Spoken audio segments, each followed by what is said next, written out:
আপনারা দেখছেন মুর্শিদাবাদ জ্বলছে, মালদা জ্বলছে, চারিদিকে আমাদের সনাতনীদের উপর অত্যাচার হচ্ছে। আমি সবাইকে বলবো, মানুষ সংঘবদ্ধ হন। আগামী দিন 26 আসছে, সেই 26-এ আমাদের যোগ্য জবাব দিতে হবে। আপনারা বলুন তো, যারা বিভিন্ন জায়গায় বিভিন্ন প্রতিষ্ঠানে বিভিন্ন ডিগ্রি অর্জন করেছেন, তারা কি আবার 10 বছর 12 বছর পরে ট্যালেন্ট টেস্ট দিবেন যে আপনি তখন ফার্স্ট ক্লাস ফার্স্ট পেয়েছেন, এখন আবার পাবেন কিনা? বা আপনি কোথাও একটা ডক্টরেট ডিগ্রি পেয়েছেন, এখন আবার আপনার ডক্টরেট ডিগ্রির পরীক্ষা হবে কিনা? এটা কোনোদিনও হতে পারে না। তাই আমি সরকারের কাছে অনুরোধ করব যে আপনারা যে পরীক্ষার প্রক্রিয়া করছেন, ধরুন সেই পরীক্ষার প্রক্রিয়া নিলেন, সেদিন যারা উত্তীর্ণ হয়েছিল তারা কোনো কারণে অনুত্তীর্ণ হলো, তাহলে সেই ক্ষেত্রে তারা কি হবে? সেই শিক্ষকরা যে পাশ করবে তার কি গ্যারান্টি আছে?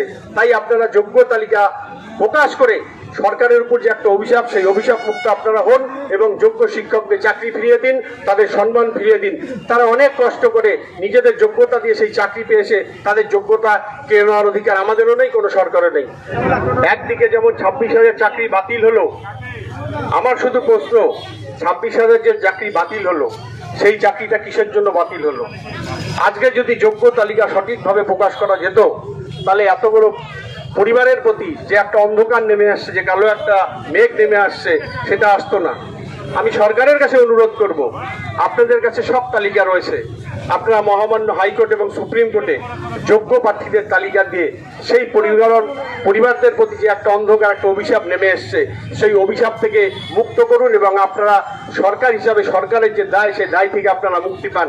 এবং তার সাথে আজকে যেভাবে বলা হচ্ছে আবার নতুন করে তাদের পরীক্ষা হবে।